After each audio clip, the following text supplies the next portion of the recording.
আজকে ক্লাসটা স্টার্ট করছি। বেশ কিছুদিন গ্যাপের পর আজকে আবার স্টার্ট হচ্ছে, সেজন্য কাইন্ডলি রেফার করব। যদি সিলেবাস কন্টিনিউটি বুঝতে কোনো সমস্যা হয়, একটু আগের ইউটিউব প্লেলিস্টে একটু রেফার করবেন। আমরা লাস্ট হিস্ট্রির যেই চ্যাপ্টারসগুলো কমপ্লিট করেছিলাম সেগুলো হচ্ছে প্রথম থেকে দেখলে stone age, Indus valley civilisation, ঠিক আছে, বেদিক সিভিলাইজেশন, এবং আজকে আমরা করব হচ্ছে মগধ। ঠিক আছে, মগধ থেকে স্টার্ট হবে। এবার ব্যাপারটা কি হয়েছিল, একটা কন্টিনিউটি, মানে এগুলো অনেকটা লং টাইম স্প্যানে ঘটা ইনসিডেন্ট। স্টোন এজ বেশ কিছু বছর ধরে, বেশ কিছু লাখ বছর ধরে ঘটা ইনসিডেন্ট। তারপরে হয়েছিল সিন্ধু সভ্যতা, পরবর্তীকালে শহর কেন্দ্রিক একটা সভ্যতা তৈরি হয়েছিল, সেটা বিনষ্ট হয়ে যাওয়ার পর তারপরে এলো কি আর্য সভ্যতা। আর্য সভ্যতার কন্টিনিউশনে কিন্তু এখনো অব্দি চলছে, তার পর কিন্তু কোনো ডিসকন্টিনিউটির কোনো লক্ষণ কিন্তু পাওয়া যায়নি। আর্য সভ্যতা যখন বেশ ডেভেলপ হয়ে গেল, মানে যেহেতু হিস্ট্রি, সেজন্য একটু গল্প না বলে আমি এখানে যেতে পারবো না, সেজন্য কথাগুলো বলা। তখন আর্য সভ্যতায় একটা বেশ বড় ডেভেলপমেন্ট হলো, এবং সেটা হলো কার হাত ধরে না, লোহা আবিষ্কারের হাত ধরে। আয়রন যখন ইনভেন্ট হলো, লোহা যখন ইনভেন্ট হলো, তখন কিন্তু একটা যুগান্তকারী একটা ইনভেনশন হিসাবে কনসিডার করা হলো, এবং তার ফলে কি হলো, বড় বড় রাজত্ব তৈরি হলো। মানে বেশ ছোট একটা কিংডমের রাজা কনসেপ্টটা উঠে গিয়ে সম্রাটের কনসেপ্ট চলে এলো। সম্রাট, বিরাট, মানে বেশ অনেকটা এরিয়া জুড়ে একটা কনফিডারেন্সি তৈরি করে এক একটা রাজ্য কিন্তু চলতে থাকে। ঠিক আছে, এরকম ডেভেলপমেন্ট তৈরি হলো আয়রন আবিষ্কার করার পরে, লোহা আবিষ্কার করার পরে। এবং সেরকম 16টা মহাজনপদ তৈরি হয়েছিল। 16টা মহাজনপদ মানে লেটার বেদিক এজের পর থেকে যখন ডেভেলপমেন্ট শুরু হলো, রাজত্ব ডেভেলপমেন্ট শুরু হলো, এরকম 16টা রাজত্ব তৈরি হয়েছিল নর্থ ইন্ডিয়াতে টোটাল। ঠিক আছে, নর্থ ইন্ডিয়ার কথাই বলা হয়। 16টা মহাজনপদ তৈরি হয়েছিল, 16টা বড় বড় রাজ্য তৈরি হয়েছিল। সেই মহাজনপদ গুলোর মধ্যে একটা মহাজনপদ খুব ইম্পর্টেন্ট হিসেবে দাঁড়ায়, সেটা হচ্ছে মগধ এম্পায়ার। একটা এম্পায়ার খুব ইম্পর্টেন্ট হয়ে দাঁড়ায়, সেটা হচ্ছে মগধ এম্পায়ার। ঠিক আছে, মাগাধা এম্পায়ার বা মগধ এম্পায়ার যাই বলি, এইটা 16টা মহাজনপদের মধ্যে কোন দিক অবস্থিত ছিল, ইন্ডিয়ার ম্যাপের বিহার, ইউপি, এই ইস্টার্ন ইন্ডিয়া, বা আমি যদি জেনারেলাইজ হতে বলি, ইস্টার্ন ইন্ডিয়া ওরিয়েন্টেড ছিল। ঠিক আছে, মাগধ এম্পায়ার এক্স্যাক্টলি আমরা মডার্ন ইন্ডিয়ার ম্যাপের সঙ্গে ট্যালি করলে হয়তো পাবো না, ইস্টার্ন ইন্ডিয়া হিসেবে গণ্য করলে অনেকটা সেটাতে জেনারেলাইজেশন দেখতে পাওয়া যেতে পারে। ঠিক আছে, এবং এই পিরিয়ডটা কবে থেকে শুরু হয়েছিল, 6th BC থেকে 4th BC, এই সময়কালটা তখন মগধ এম্পায়ার আস্তে আস্তে উপনীত হলো। ঠিক আছে, ভারতের ম্যাপে টাইম লাইনটা ইম্পর্টেন্ট, 6th BC থেকে 4th BC।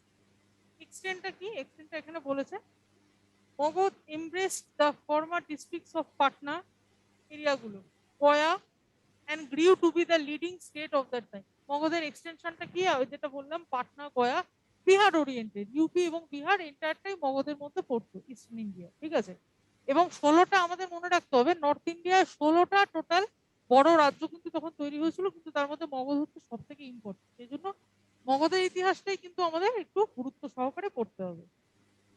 তারপরে কি, মগধ এম্পায়ারের মধ্যে অনেকগুলো ডাইনেস্টি ছিল। একটা নাম হচ্ছে, মানে পরপর তারা চলে এলো এই পুরো সময়কালটার মধ্যে। এই রিজিয়নে, পাটনা এবং গয়া রিজিয়নে প্রথম যেই ডাইনেস্টি এলো তার নাম হচ্ছে হরিয়াঙ্কা ডাইনেস্টি। ঠিক আছে, টাইমটা হচ্ছে 566, খুব একটা কঠিন নয় মনে রাখা। By the grandfather of Bimbisara, বিম্বিসারের গ্র্যান্ডফাদার হরিয়াঙ্কা ডাইনেস্টি ফাউন্ডার ছিল, কিন্তু অ্যাকচুয়াল ফাউন্ডেশন শুরু হয় বিম্বিসারের হাত ধরে। প্রথম ইম্পর্টেন্ট রাজা যার নাম মনে রাখা দরকার, সেটা হচ্ছে বিম্বিসার। হরিয়াঙ্কা ডাইনেস্টি মগধের ফার্স্ট ডাইনেস্টি, সেখানকার প্রথম ইম্পর্টেন্ট রাজা বিম্বিসার। ঠিক আছে, বিম্বিসার বা বিম্বিসারা 544 BC, বিম্বিসারের সময়কালটা। 566-এ কিন্তু ও হরিয়াঙ্কা ডাইনেস্টি এস্টাবলিশ হয়েছে। ঠিক তার 20 বছর পর 544 পেছন দিকে এগোয়, বিফোর ক্রাইস্টের ডেট গুলো পেছন দিকে এগোয়, আমরা জানি 566 প্লাস 20 বছর হচ্ছে 544। মানে প্রথম 20 বছর হচ্ছে গ্র্যান্ডফাদার, বিম্বিসারের গ্র্যান্ডফাদার তিনি ছিলেন। আর শেষের 20 বছর ছিল 544 বিম্বিসার নিজে থেকে কতদূর, 492 BC অব্দি। উনি কি করেছিলেন, উনি বুদ্ধার কন্টেম্পোরারি ছিলেন। এটা কিন্তু very very very important question, অনেক কম্পিটিটিভ এক্সামে এই কোয়েশ্চেনটা আসে, ইনক্লুডিং WBCS, যে who is the contemporary of Buddha? Answer হবে বিম্বিসার। ঠিক আছে, এখানে কিন্তু বিন্দুসার থাকে, বিম্বিসার থাকে, মহাবীর থাকে, অনেক কনফিউশন থাকে। মহাবীর থাকলে মহাবীরও বুদ্ধার কন্টেম্পোরারি, কিন্তু রাজাদের মধ্যে যদি জিজ্ঞেস করে উইচ কিং, একটা কিওয়ার্ডের ডিফারেন্স থাকে, উইচ কিং বলে যদি জিজ্ঞেস করে তখন কিন্তু আনসার হবে বিম্বিসার। কোন রাজা বুদ্ধের সমসাময়িক সময় এক্সিস্ট করতেন? ঠিক আছে, তার নাম হচ্ছে বিম্বিসার। খুব ইম্পর্টেন্ট প্রশ্ন। ওনার ক্যাপিটাল কি ছিল? প্রথম ক্যাপিটাল, এটাও খুব ইম্পর্টেন্ট প্রশ্ন। বিম্বিসারের প্রথম ক্যাপিটাল কি ছিল? মগধের প্রথম ক্যাপিটাল কি ছিল? বা হর্যাঙ্ক ডাইনেস্টির প্রথম ক্যাপিটাল কি ছিল? রাজগীর বা গিরিবরাজ। রাজগীরের আরেকটা নাম তখন দুটো নামে ডাকা হতো, একটা হচ্ছে রাজগীর, একটা হচ্ছে গিরিবরাজ। রাজগীর বা গিরিবরাজ was the first capital of Magadh. ঠিক আছে, ফার্স্ট ক্যাপিটাল অফ মাগধ। এটাও ভীষণ ইম্পর্টেন্ট প্রশ্ন, অনেক পরীক্ষাতে এটা দেয়। আমরা নেক্সট স্লাইডে যাচ্ছি। তার আগে এই স্লাইডে কোনো কনফিউশন থাকলে একটু জিজ্ঞেস করুন।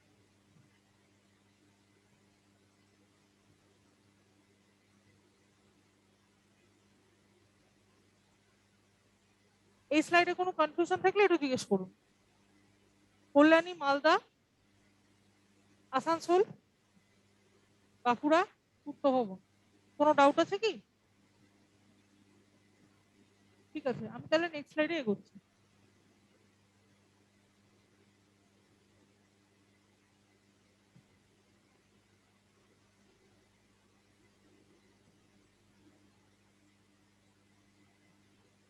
পাঁচখানা হিল দিয়ে সারাউন্ড ছিল। এবার গিরিবরাজ বা রাজগীর, প্রথম যে ক্যাপিটালের নামটা বললাম, আমরা জানি একটু আগে পড়লাম যে মগধ হচ্ছে প্রথম রাজ্য। ঠিক আছে, প্রথম বড় রাষ্ট্র যাকে বলা হয়। মগধের প্রথম ইম্পর্টেন্ট রাজার নাম বিম্বিসার। বিম্বিসারের প্রথম ক্যাপিটালের নাম কি? গিরিবরাজ বা রাজগীর। ঠিক আছে, এই ফ্যাক্টগুলো ক্লিয়ার। এবার রাজগীর কেমন দেখতে ছিল সেটা description. Surrounded by 5 hills, the opening in which were closed by the stone walls on all sides। মানে কি? এমন একটা ক্যাপিটাল সিটি যার চারিপাশে 5টা হিলে বেষ্টিত ছিল, মানে খুব প্রোটেক্টেড একটা জায়গা। 5 রকম হিল ছিল, 5 রকম পিক ছিল 5টা জায়গায়। ঠিক আছে, আঁকাটা খুব বাজে, আমি বলছি জাস্ট বোঝার জন্য। 5 রকম হিল ছিল এবং মাঝখানে পুরো গিরিবরাজ বা রাজগীর ক্যাপিটালটাকে পাথর দিয়ে ওয়াল বা দেয়াল তৈরি করা ছিল। ঠিক আছে, একই তো পাহাড় নামক পাথর তো আছে, এছাড়া পুরো ক্যাপিটাল সিটি পাথর দিয়ে কভার করা ছিল। কেন? এর কারণ কি? যাতে ইনভেশন বা অ্যাটাকস আটকানো যেতে পারে। তখন থেকে কিন্তু রাজায় রাজায় অ্যাটাক শুরু হয়ে যায়। এক একটা মহাজনপদ অন্য মহাজনপদের উপর অ্যাটাক করার একটা প্রচেষ্টা রাখে। সেই অ্যাটাকিং মেন্টালিটিটাকে মানে কার্ভ করার জন্য কিন্তু পাহাড় তো ছিলই, পাহাড় একটা ন্যাচারাল ব্যারিয়ার হিসেবে কাজ করছিল। এছাড়া পাথর দিয়ে কিন্তু চারিপাশে ওয়াল তৈরি করে দেওয়া হয়েছিল। এটা রাজগীরের ডেসক্রিপশন দিচ্ছে। নেক্সট রাজা কে ছিলেন? অজাতশত্রু। 492 থেকে 460 বিসি। 492 তে বিম্বিসার শেষ হলো। তারপরে বিম্বিসারের ছেলে অজাতশত্রু চলে এলেন।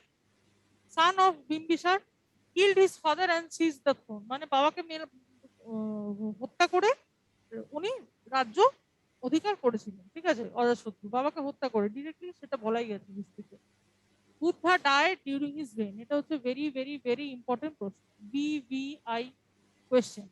বুদ্ধা কোন রাজার আমলে মৃত্যু হয়েছে? বুদ্ধদেবের কোন রাজার আমলে মৃত্যু হয়েছে? তার নাম হচ্ছে অজাতশত্রু। ঠিক আছে, এবার বুদ্ধর কথা বারবার মগধ ডাইনেস্টির মধ্যে কেন আসে? তার কারণ বুদ্ধর কিন্তু মেন ওনার কার্যকারিতা, ওনার পুরো লাইফ স্কেলটা কিন্তু ইউপি বিহার ওরিয়েন্টেড ছিল। আমরা জানি বুদ্ধ কোথায় বোধিটির আন্ডারে কোথায় এনলাইটেনমেন্ট লাভ করেছিল, সেটাও কিন্তু গয়া, বোধগয়া, সারনাথ সবকিছু কিন্তু ইউপি বিহার ওরিয়েন্টেড স্কেল। ঠিক আছে, সেইখানকার রাজা তৎকালীন কে, তো তার সঙ্গে বুদ্ধর নামটা অবভিয়াসলি উঠে আসবে। ওই জন্য বুদ্ধ কোন রাজার সময় তার সে বেঁচেছিলেন, কোন রাজার কন্টেম্পোরারি, সেটা হচ্ছে বিম্বিসার। এবং কোন রাজার সময় বুদ্ধ মারা গেলেন, সেটা হচ্ছে অজাতশত্রু। দুটো কোয়েশ্চেনই কিন্তু পরীক্ষার অ্যাঙ্গেলে প্রচন্ড ইম্পর্টেন্ট। বিম্বিসারের সময় উনি বেঁচেছিলেন, অজাতশত্রুর সময় উনি মারা গেলেন। ঠিক আছে, next, he arrange the first Buddhist council. হ্যাঁ, অবশ্যই বুদ্ধদেবের মতো একজন বিদগ্ধ মানুষ ওনার রাজ্যের, যখন উনি মারা গেলেন তখন ওনার অনারে অজাতশত্রুই কিন্তু ফার্স্ট বুদ্ধিস্ট কাউন্সিল অ্যারেঞ্জ করেছিল। আমরা জানি অজাতশত্রুর নামটা ওখানে একবার আমরা পেয়েছি। ফার্স্ট বুদ্ধিস্ট কাউন্সিল কে অ্যারেঞ্জ করেছিল? অজাতশত্রু। ঠিক আছে। তারপর নেক্সট রাজাকে উদয়ন। উদয়ন কার ছেলে? অজাতশত্রুর ছেলে। ঠিক আছে। কত সাল? 460-এ অজাতশত্রু শেষ, 460 থেকে উদয়নের শুরু, 460 থেকে 444 বিসি। কি বলছে? He founded the new capital at Pataliputra and situated at the confluence of Ganga and Son. মানে কি? তিনজন রাজার নাম বললাম, বিম্বিসার, অজাতশত্রু এবং উদয়ন। ঠিক আছে। বিম্বিসারের সময় ক্যাপিটাল কি ছিল? রাজগীর বা গিরিব্রাজ, যার ডেসক্রিপশনও দেওয়া হলো। অজাতশত্রুর সময় কিন্তু রাজগীর বা গিরিব্রাজই ক্যাপিটাল ছিল। পরবর্তীকালে উদয়ন তার ছেলে এসে ক্যাপিটালটাকে শিফট করে দেয়। কোথায় শিফট করে দেয়? পাটলিপুত্রে শিফট করে দেয়। পাটলিপুত্র আর কিছুই নয়, মডার্ন ডে পাটনার পুরোনো নাম হচ্ছে পাটলিপুত্র। পাটনাকে আগে পাটলিপুত্র বলে ডাকা হতো। পাটলিপুত্র ক্যাপিটাল শিফট কে করে? উদয়ন। এটা আরো বেশি ইম্পর্টেন্ট কোয়েশ্চেন। এটা যে কতবার বিসিএস প্রিলিমস এবং মেন্সে এসছে তার কোনো ঠিক নেই। ঠিক আছে। যে পাটলিপুত্র ক্যাপিটাল কোন রাজা শিফট করেছিল? তার নাম হচ্ছে উদয়ন। ঠিক আছে। অজাতশত্রুর ছেলে। এবং পাটলিপুত্র পজিশনটা কি দেখতে হবে? গঙ্গা নদী এবং সোন নদীর একদম সংযোগস্থলে। ঠিক আছে। পাটলিপুত্র বা পাটনা, এখানে মগধ এম্পায়ারের নতুন capital shifted by king Udayan. তারপরে এই ডাইনেস্টি, মগধ ডাইনেস্টির তিনজন রাজাই মোটামুটি ইম্পর্টেন্ট। শেষ হয়ে গেল। এবার বলুন যে কোনো ডাউট আছে এই রিগার্ডিং? তিনজন রাজা, বিম্বিসার, অজাতশত্রু এবং উদয়ন, এই তিনজনকে নিয়ে কারো কোনো ডাউট আছে কিনা যদি যতটুকু বলি? কল্যাণী, মালদা, আসানসোল, বাঁকুড়া, উত্তরবঙ্গ। ডাউট থাকলে একটু জিজ্ঞেস করুন। ঠিক আছে, তাহলে আমি নেক্সট সাইডে যাচ্ছি।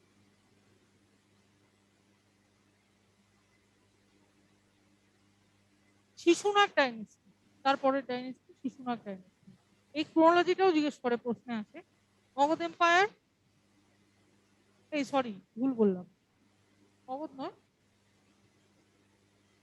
মগধ এম্পায়ারের মধ্যেই এটা হচ্ছে মগধ এম্পায়ার। আরেকবার দেখুন, এটা হচ্ছে মগধ এম্পায়ার। তার মধ্যে কতগুলো ডাইনেস্টি ছিল পরপর, ডাইনেস্টি গুলো সাজাতে দিতে পারে। এটা হচ্ছে হরিয়াঙ্কা ডাইনেস্টি। তারপরে হচ্ছে 2 নম্বর শিশুনাগ ডাইনেস্টি। এগুলো সব মগধের মধ্যেই পড়ছে, হরিয়াঙ্কা ডাইনেস্টি, শিশুনাগ ডাইনেস্টি, পরপর দুটো ডাইনেস্টি। শিশুনাগ ডাইনেস্টি কি বলছে? Founded by the minister Shishunaga. কার মিনিস্টার ছিলেন? শিশুনাগ ছিলেন উদয়নের মিনিস্টার। রাজা উদয়নের মিনিস্টার ছিলেন শিশুনাগ। উনি কি করলেন? উনি রাজা উদয়নকে, যখন উনি তার 444 বিসিতে যখন ওনার আর কি শারীরিক অসুস্থতা হয়েছিল, ওনাকে সরিয়ে ওনার মিনিস্ট্রি, ওনার মিনিস্টার শিশুনাগ এই নতুন ডাইনেস্টি শিশুনাগ ডাইনেস্টি স্থাপন করলেন। হি ওয়াজ সাকসিডেড বাই কালাশোক। এবার শিশুনাগ ডাইনেস্টি সম্বন্ধে এই দুটো কথাই বলা হয়েছে। শিশুনাগ ডাইনেস্টির ফাউন্ডারকে, একটা হচ্ছে শিশুনাগ নিজেই, ওনার নামেই শিশুনাগ, যিনি উদয়নের মিনিস্টার ছিলেন। এবং তার পরের রাজাকে শিশুনাগ ডাইনেস্টি কালাশোক। কালাশোক, কালাশোকের নামটা চেনা চেনা লাগছে। কালাশোক কি করেছিলেন? সেকেন্ড বুদ্ধিস্ট কাউন্সিল অর্গানাইজ করেছিলেন। ঠিক আছে। শিশুনাগ ডাইনেস্টি, তার পরের রাজা ছিলেন কালাশোক, যিনি সেকেন্ড বুদ্ধিস্ট কাউন্সিল এস্টাবলিশ করেছিলেন। ঠিক আছে। নেক্সট স্লাইডে যাচ্ছি। This dynasty lasted for 2 generations only. Obviously আমরা দেখলাম দুজন রাজার নামই কিন্তু মেনশন হলো এখানে শিশুনাগ ডাইনেস্টির। কে কে? একজন শিশুনাগ নিজে, একজন তার পরের জন কালাশোক। ঠিক আছে। কালাশোক সেকেন্ড বুদ্ধিস্ট কাউন্সিল তৈরি করেছিলেন। এই দুটো ডাইনেস্টি, খালি এই দুটো রাজাই ইম্পর্টেন্ট শিশুনাগ ডাইনেস্টি। আর কিছু ইম্পর্টেন্ট সেরকম কোশ্চেনও আসে না, পরীক্ষার অ্যাঙ্গেলে ইম্পর্টেন্ট না। Greatest achievement was the destruction of the power of Avanti. এবার ওই যে 16টা মহাজনপদের নাম বললাম শুরুতেই, 16টা মহাজনপদের মধ্যে একটা ছিল আভান্তি। ঠিক আছে। এই আভান্তির যেই ইনক্রিজিং পাওয়ারটা, মগধের উপর অ্যাটাক করার যে টেন্ডেন্সিটা হচ্ছিল, মানে এইটুকু আমাদের জানতে হবে, আভান্তি এমন একটা রাজ্য যেটা মগধের নেবার ছিল। এবার ওরা ট্রাই করছিল মগধটাকে ক্যাপচার করা। তো আভান্তির উপর কন্ট্রোল কেউ আনতে পারেনি, সেটা আনতে পেরেছিল শিশুনাগ ডাইনেস্টি। শিশুনাগ ডাইনেস্টির একটাই ইম্পর্টেন্স হিস্ট্রিতে, সেটা হচ্ছে তারা আভান্তির পাওয়ারটাকে চেক করেছিল। শিশুনাগ ডাইনেস্টি দুজনই রাজা ছিল, একজন হচ্ছে শিশুনাগ আর দুই হচ্ছে কালাশোক। কালাশোক কি করেছিলেন? Second Buddhist council. ঠিক আছে। নেক্সট হচ্ছে তাহলে তিনটে ডাইনেস্টি হলো মগধের। মগধের তিনটে ডাইনেস্টি, এক হরিয়াঙ্কা ডাইনেস্টি। হরিয়াঙ্কা ডাইনেস্টি তিনজন রাজা কে কে? বিম্বিসার, অজাতশত্রু আর উদয়। এই তিনজন থেকে বেশ কোয়েশ্চেন আসে, ইম্পর্টেন্ট রাজা। 2 নম্বর হচ্ছে শিশুনাগ। শিশুনাগের দুজন রাজাকে, একজন শিশুনাগ নিজে, আরেকজন হচ্ছে কালাশোক। আবার 3 নম্বর কি বলছে? 3 নম্বর ডাইনেস্টি হচ্ছে নন্দা ডাইনেস্টি। এবার নন্দ ডাইনেস্টি সম্বন্ধে আমরা এখন পড়ব। নন্দা ডাইনেস্টি ফাউন্ডার কে? মহাপাত্মা নন্দা। ঠিক আছে, নামটা খুব ইম্পর্টেন্ট, কোয়েশ্চেন হিসেবেও খুব important, very very important question. Nanda dynasty ফাউন্ডারের নাম কি? মহাপাত্মা নন্দা। ঠিক আছে, এবার নন্দ ডাইনেস্টির আরেকটা ইম্পর্টেন্ট ঘটনা কি হয়েছিল? Alexander attacked India in his reign. Mahapadma Nanda যখন নন্দ ডাইনেস্টি ফাউন্ড করলো, মানে স্থাপন করলো, ঠিক তার কিছু বছর পরেই ভারতবর্ষে আলেকজান্ডারের আক্রমণ হলো। আলেকজান্ডার তখন আমরা জানি সারা পৃথিবী জয় করতে উনি উদ্যত হয়েছিলেন এবং ইন্ডিয়াতে উনি এসেছিলেন। আলেকজান্ডারের পুরো সময়কালটাই কিন্তু নন্দ ডাইনেস্টির মধ্যে কিন্তু অতিবাহিত হয় এবং প্রথম আলেকজান্ডার অ্যাটাক করেন কার আমলে? মহাপদ্মানন্দর আন্ডারে। ঠিক আছে, তার আমলে। ঠিক আছে, ধনানন্দা ওয়াজ দেয়ার অ্যাট দ্যাট টাইম। মানে কি, ধনানন্দা বলে একজন রাজা, উনি মহাপদ্মানন্দার পরের জন। ঠিক আছে, আমি যদি নন্দ ডাইনেস্টির রাজ্যটা যদি সাজাই তাহলে দেখা যাবে প্রথম রাজা হচ্ছে মহাপদ্মানন্দা, পুরো নামটা লিখলাম না, তারপরের জনই হচ্ছে ধনানন্দা। মানে ইম্পর্টেন্ট রাজা। মাঝখানে আরো অনেকে ছিলেন, ঠিক আছে, সেটা কোশ্চেনের নিরিখে ইম্পর্টেন্ট নয়, অন্তত জেনারেল কম্বাইন্ড কোশ্চেনের নিরিখে তো ইম্পর্টেন্ট নয়। ঠিক আছে, মহাপদ্মানন্দার ফার্স্ট ইম্পর্টেন্ট রাজা, সেকেন্ড ইম্পর্টেন্ট রাজা হচ্ছে ধনানন্দা। ঠিক আছে, এবার ধনানন্দা তখন অলরেডি ছিলেন আলেকজান্ডারের ইনভেশনের সময়। আলেকজান্ডারের ইনভেশন সম্বন্ধে কিছু তথ্য এবার বলে দিই। আলেকজান্ডার 356 থেকে 323 বিসি, এই 323 বিসিটা খুব ইম্পর্টেন্ট। হ্যাঁ, 323 বিসিটা মনে রাখতে হবে। Was the son of Philip of Macedonia. কার ছেলে? আলেকজান্ডার ফিলিপ অফ ম্যাকেডোনিয়ার ছেলে। গ্রিস থেকে উনি এসেছিলেন। আলেকজান্ডারের অরিজিন কান্ট্রি কি? গ্রিস। ঠিক আছে, হু ইনভেডেড ইন্ডিয়া ইন 326 বিসি। ঠিক আছে, এবার খুব ইম্পর্টেন্ট, আলেকজান্ডারের অরিজিন কান্ট্রি হচ্ছে গ্রিস, ওনার পিতৃ পরিচয় দেওয়া। ওনার জন্ম হয়েছিল 356-এ, সেটা ইম্পর্টেন্ট নয়, কখনো কোয়েশ্চেনে আসে না, মনে রাখার দরকার নেই। কিন্তু ওনার মৃত্যু হয়েছিল 323। ঠিক আছে, এটা মনে রাখতে হবে। এবং আরেকটা ফ্যাক্ট এটা মনে রাখতে হবে, যেখান থেকে প্রচুর কোয়েশ্চেন আসে, সেটা হচ্ছে আলেকজান্ডার ভারতবর্ষে কবে আক্রমণ করেছিল? 326 বিসি। তার মানে কি, 3 বছর, ওনার মৃত্যুর 3 বছর আগে আলেকজান্ডার ইন্ডিয়াতে অ্যাটাক করেছিল। ঠিক আছে, সেই ফ্যাক্টটা কিন্তু ইম্পর্টেন্ট। 326 আর 323 এই দুটো ডেট ইম্পর্টেন্ট, মনে রাখতে। নেক্সট স্লাইডে যাচ্ছি। At the time of North, পরে বলছে, at the time of Northwest India was split up into a number of small independent states like Taxila, Punjab, Kingdom of Porus and Gandhar, etc. এবার কি বলছে, যখন Alexander, এটা একটা গল্পের মতো করে বুঝতে হবে, যখন আলেকজান্ডার ভারতে আক্রমণ করে, কি কত সালটা কত? 326। এটা ভীষণ ইম্পর্টেন্ট প্রশ্ন। 326 বিসিতে যখন আলেকজান্ডার ভারত আক্রমণ করেন, তখন ভারতবর্ষের সিচুয়েশন কেমন ছিল? উনি কেন পেরেছিলেন ভারতবর্ষে আক্রমণ করতে?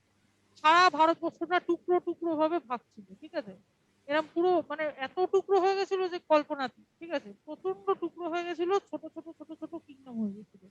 এবং সেই সুযোগটা নিয়েই কিন্তু আলেকজান্ডার অ্যাটাক করেছিলেন। এবং শুধু এখন নয়, এখন থেকে শুরু করে আমরা পুরো ইতিহাসের পরপর যখন প্রসিড করব, তখন দেখতে পাবো যে প্রত্যেকটা বাইরের শক্তি ভারতবর্ষে তখনই অ্যাটাক করতে পেরেছে তখন নিজেদের ভেতরে ইউনিটির অভাব ছিল। নিজেদের রাজাদের যখন স্মল কিংডমসরা যখন ভাগ হয়ে গেছিল, যখন একটা লার্জ কোনো একটা এন্টিটি ছিল না ভারতবর্ষের, যে কোনো একটা সম্রাট যখন ছিল, একটা সেন্ট্রালাইজড অথরিটি ছিল, তখন কিন্তু বাইরে থেকে অ্যাটাক কোনোদিন হয়নি।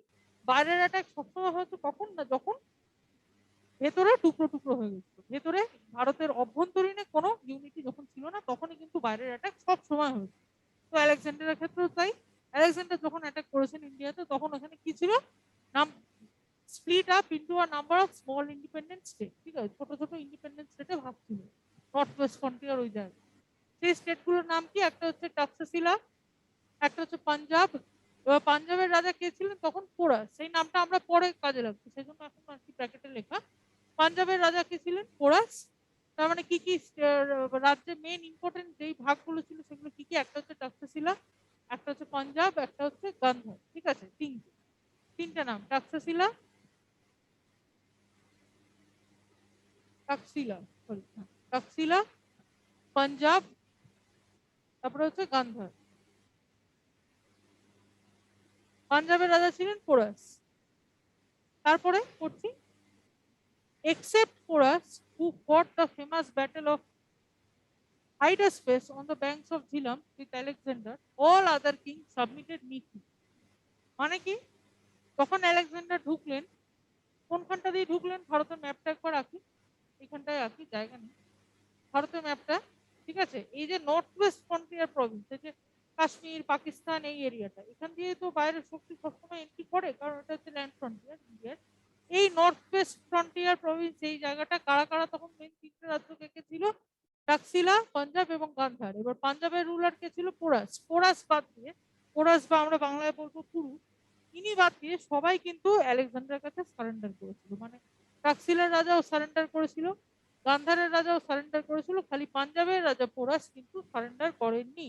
আলেকজান্ডারকে উনি আটকানোর চেষ্টা করেছিল যাতে ভারতবর্ষে ইনভেড না করতে পারে। ঠিক আছে, when Alexander reached Bias, next point, তখন আলেকজান্ডার বিয়াস অব্দি, বিয়াস মানে অনেকটাই, বিপাশা, হ্যাঁ বিপাশা অনেকটাই, বিয়াস অব্দি যখন পৌঁছে গেল, his soldiers refused to go further, so he was forced to retreat. মানে কি?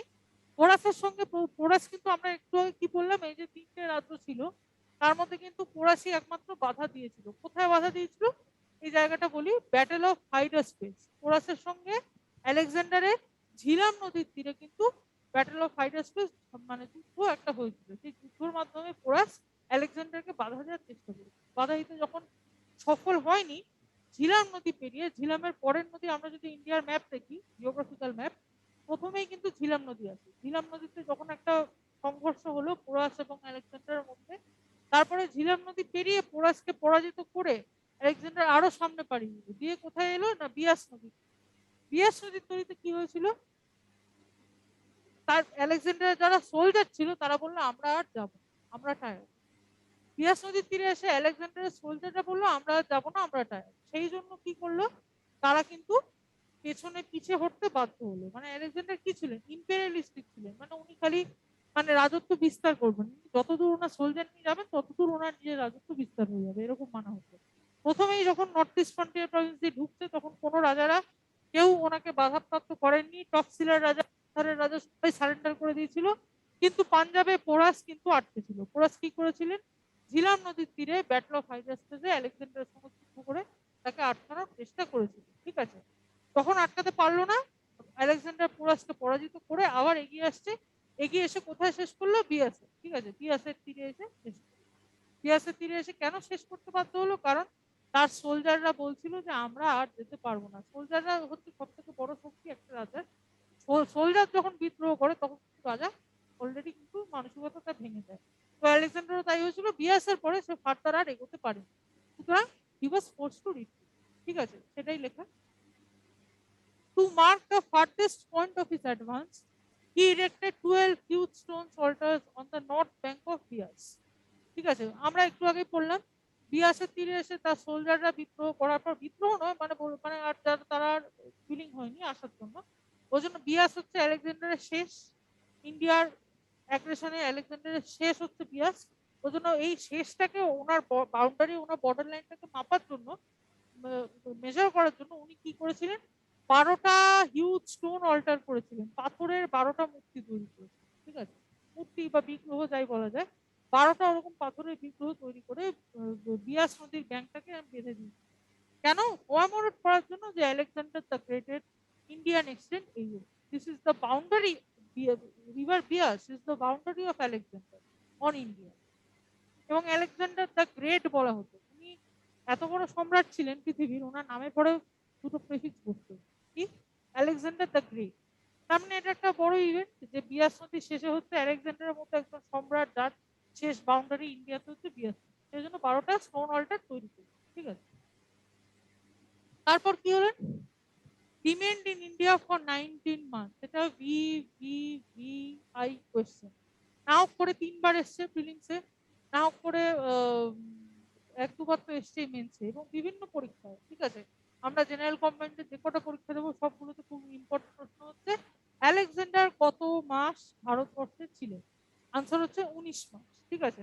19 মাস মানে মোটামুটি 1.5 বছরের কাছাকাছি, 1.5 বছর 1 মাস, ঠিক আছে। তা 1.5 বছর 1 মাস উনি ভারতবর্ষে ছিলেন and died in 323 BC at Babylon, ঠিক আছে। কোডটা একটু আনক্লিয়ার হয়ে গেছে, ইয়েস করছি। এবার দেখুন, remained in India for 11 months and died in 323 BC at Babylon, ঠিক আছে। 19 মাস মানে আমরা জানি আলেকজান্ডার কবে এসেছেন ইন্ডিয়াতে, 326 বিসিতে এসেছেন। সেখান থেকে 1.5 বছর মানে 1.5 বছর 1 মাস মানে 327, সরি ব্যাক ক্যালকুলেশন হবে, 325 বিসি অব্দি উনি ইন্ডিয়াতে ছিলেন, ঠিক আছে। 325 বিসির অব্দি উনি ইন্ডিয়াতে ছিলেন, তারপরে উনি গ্রিসে ফিরে যান এবং 323 ফিরে যাওয়ার ঠিক 2 বছর পর 323 সালে 323 বিসিতে ব্যাবিলনে ওনার দেশটা হচ্ছে ব্যাবিলন, জায়গাটার নামও ইম্পর্টেন্ট আসতে পারে, ব্যাবিলনে ওনার মৃত্যু হয়, ঠিক আছে। 19 মাস ভারতবর্ষে থাকেন এবং ভারতবর্ষ থেকে চলে যাওয়ার 2 বছর পরে ওনার মৃত্যু ঘটে, ঠিক আছে। এটাই হচ্ছে আলেকজান্ডার দ্য গ্রেট সম্বন্ধে ডেসক্রিপশন। এবার এই এত কিছু ঘটনা কোথায় ঘটেছিল, আলেকজান্ডার এলো, 19 মাস থাকলো, যুদ্ধ করলো, ব্যাটল অফ হাইডাসোসে পোরাসের সঙ্গে যুদ্ধ হলো, বিয়াস নদীর তীরে ওনার সোলজাররা বললো আমরা যাবো না, তখন ওখানে 12টা মৃত্যু করে দিল। এত কাণ্ড কার আমলে হয়েছিল, কোন রাজার আমলে? তখন ইন্ডিয়ার অন্যান্য পার্টে কে রাজত্ব করছে? নান্দা ডাইনেস্টি, ঠিক আছে। নান্দা ডাইনেস্টি আন্ডার তখন রাজা কে ছিল? ধনানন্দা, ঠিক আছে। ধনানন্দা তখন রাজা ছিলেন, ঠিক আছে। এবং নন্দ ডাইনেস্টি কে তৈরি করেছিলেন? মহাপদ্ম, ঠিক আছে। নন্দ ডাইনেস্টির আমলে এখানে এসে আলেকজান্ডার এসে এত কিছু করলেন, ঠিক আছে। তারপরের স্লাইড, তার আগে বলুন এই স্লাইডে কোনো ডাউট নেই। কল্যাণী, পূর্ত ভবন, আসানসোল, বাঁকুড়া, মালদা, শিলিগুড়ি, কারো কোনো ডাউট আছে? তাহলে